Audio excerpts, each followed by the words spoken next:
Here we are going to start the chapter 1, where, when and how.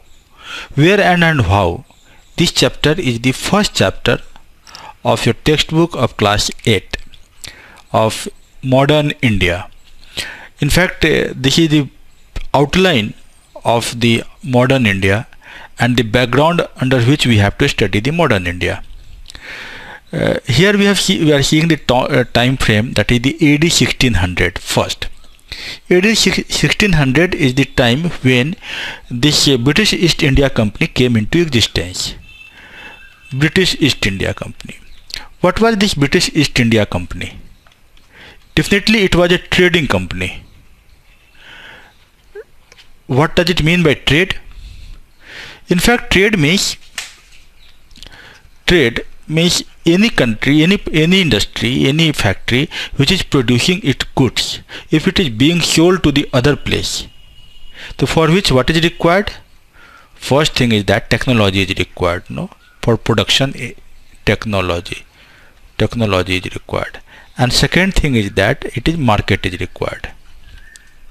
Here we are finding that the British East India Company, it is a trading company. Trade means first thing the production, then marketing. It came in existence for the trading of their manufactured goods to the far-flung market areas. The invent of technology marked the beginning of modern India, modern history in the world point of view. Modern. In fact, if you are studying the modern India, it cannot be studied in isolation. It has to be studied along with the history of the world only, in the context of the world history, because any civilization is not existing in isolation. This advent of technology, we are finding the concept in the Renaissance. Renaissance was the point from which the technology has taken in shape, especially in the Europe. We just see this map of the Europe. If you will find, then I am showing you. You just see here the map of the whole world. Where is the Europe? Europe is this portion, no? This is the part of the Europe. At that time, the Renaissance took place in Italy. The first point was the Italy, where the Renaissance means technological innovations, and it laid emphasis on the spirit of inquiry. This was the point where the technology, modern technology, came in existence in the Europe. So the modern history of the world started long back in 16th century with the advent of the technology. 16th century. But in India, it is being marked along with the death of Aurangzeb. The death of Aurangzeb was the starting point of the modern India, whereas the modern history of the world started in the 16th century in Europe along with Renaissance. I am always using the word modern India or modern history of the world. In fact, there is periodization in history, no? Like ancient India you have read in class 6, medieval you have read in class 7, and modern you are going to study just now. In all this periodization of history, you will find that there are different cultural values, different ideas, different technology, morals, institutions, practices were prevailing at that time. Like in ancient India, it was the point where the society was coming in existence. It was the formative phase of the modern political system. That's why you are finding in ancient India Buddhism, Jainism, and so many philosophical movements. This was the period of ancient India. When the another culture, the culture from the Middle East, in culture from the Turks, Afghans that came in India, it was the beginning of the medieval India that you have seen in the Sultanate period. No? After that, the medieval period has been bifurcated into two parts, the early and the latter. Latter was the Mughal period. No?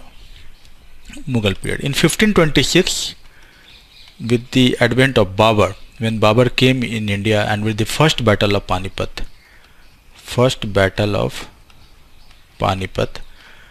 then this medieval India came into medieval history came into existence. No, the modern India, it came into existence with death of Aurangzeb. What we are finding it here, because Aurangzeb was the Mughal emperor, and after that his successors were not so strong to keep control of the whole kingdom, and that gave rise to that has given one opportunity for the Europeans to get command of the India. That the 1600 this British East India Company came into existence. For which, how British East India came into existence, what was the backdrop, we have to read in the that time situations, political situations available. That was the Renaissance. Let us understand Renaissance in detail. Renaissance laid emphasis on the spirit of inquiry. The most important thing was the spirit of inquiry. It started in the 14th century.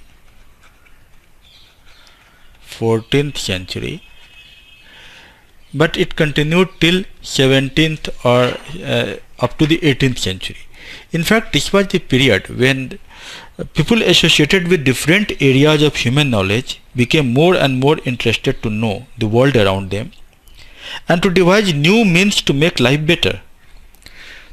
What it resulted? It resulted in the scientific inventions, which we see in the form of modern day industry, like James Watt. He devised the steam engine. Next was the power loom. Means the industries were getting new source of energy, that is the power, by the hydral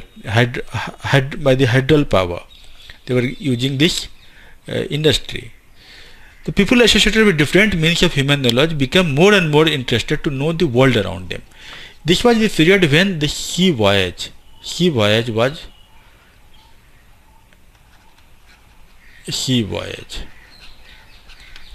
the people from this you just see people from the Spain, Portugal, etc. They started coming to the other part of the world.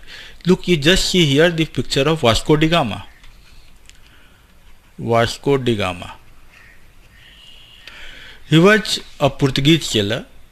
He came from this, in this way he came to India. No?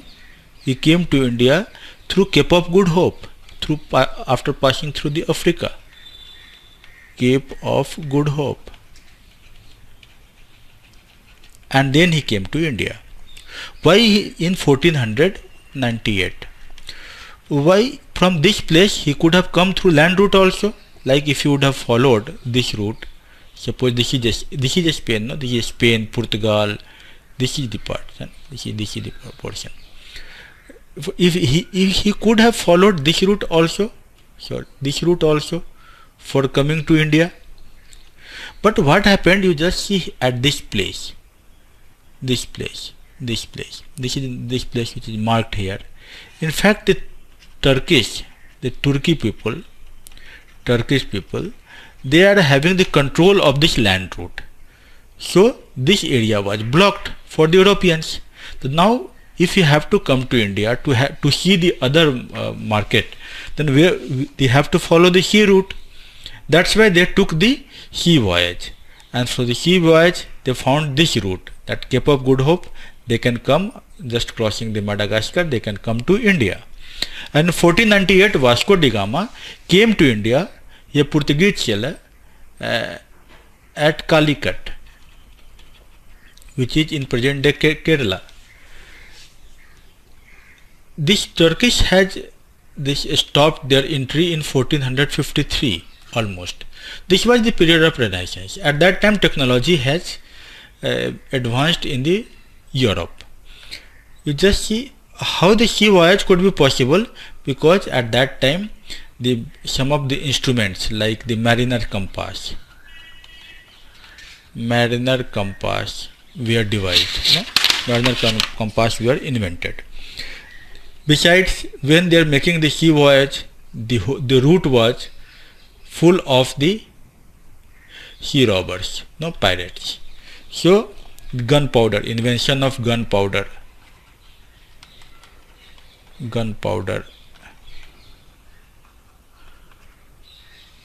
then modern cartography. What is cartography? Cartography means the map making, because if a person has to make sea voyage, he required to know the direction, he required to know the map, and he has to see that where he is. So the modern cartography. And shipbuilding, modern shipbuilding, you just see he has built this ship. Vasco da Gama has built a ship like this. The modern shipbuilding, this all facilitated the process of sea voyage.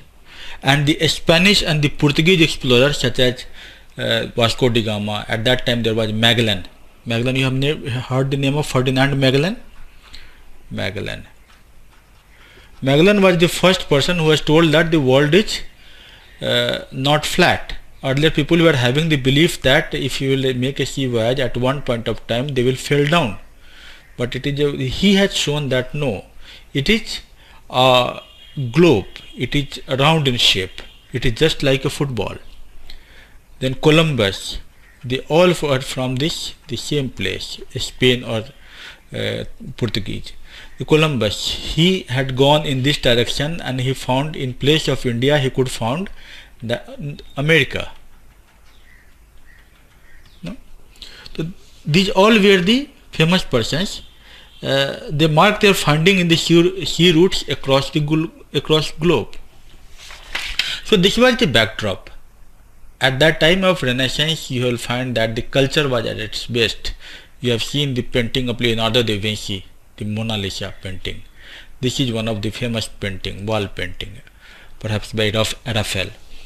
So this was the period. At that time there was growth in all the area of the human knowledge. Revival of interest in the life of human beings led to humanism also.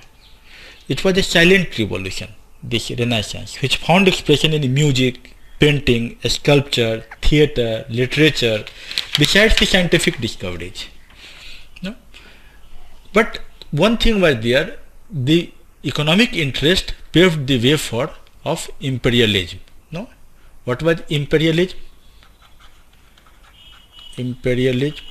What does it mean by imperialism? That this one, the sea voyage, the modern sea routes, it came in the new trade. For the trade, people had come in search of market. The first thing was the market, and gradually they wanted to control the market. If they wanted to control the market, then they started controlling the territory. It is my own market. They started controlling the political system. They started controlling the economic life of the people. So what is happening? Gradually from the trading, it has become a political institution. Is the concept clear? Political institution. Political institution. You will find in the same way what we are studying at that time. What I was telling, that the British East India Company, though developed for the trading, but it came in India, and they could found that after the death of Aurangzeb in much later, that India is a good place for the market. So they controlled the market.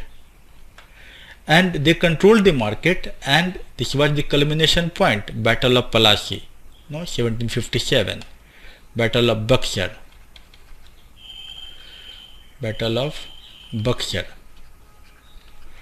After that, the Battle of Plassey and Battle of Buxar, that made the English masters of Bengal. no, in the Bengal.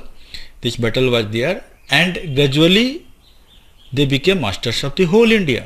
So the East India Company, after this battle of Plassey, transformed from a trading company into a political power, the concept which I was telling you. But the exploitative nature of the company rule led to the growth of common feeling of hatred among the against the British among the masses. And this political power of the British East India Company later on it causes the exploitative nature. As they started exploitation, so there was a feeling of hatredness against the Britishers. So this was the backdrop in which we have to understand the chapter.